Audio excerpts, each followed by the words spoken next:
Harvest na si Darling sang tanom niya. Galing naman. Ganyan lang kaliit ang kanyang puno.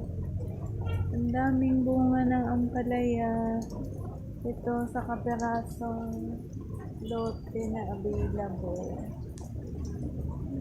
Pananim. Talbos kamote dahil mahilig kami sa sinabawan. Kasi laging namimingwit ang aking mylabs. Ito na din ang panghalo sa sinabawan. Kamatis lang, sibuyas, at ito ng gulay. Nakakatuwa naman ang tanim niya na ampalaya. Yan, ganyan lang. Tapos, ito ang paborito ko syempre, malunggay.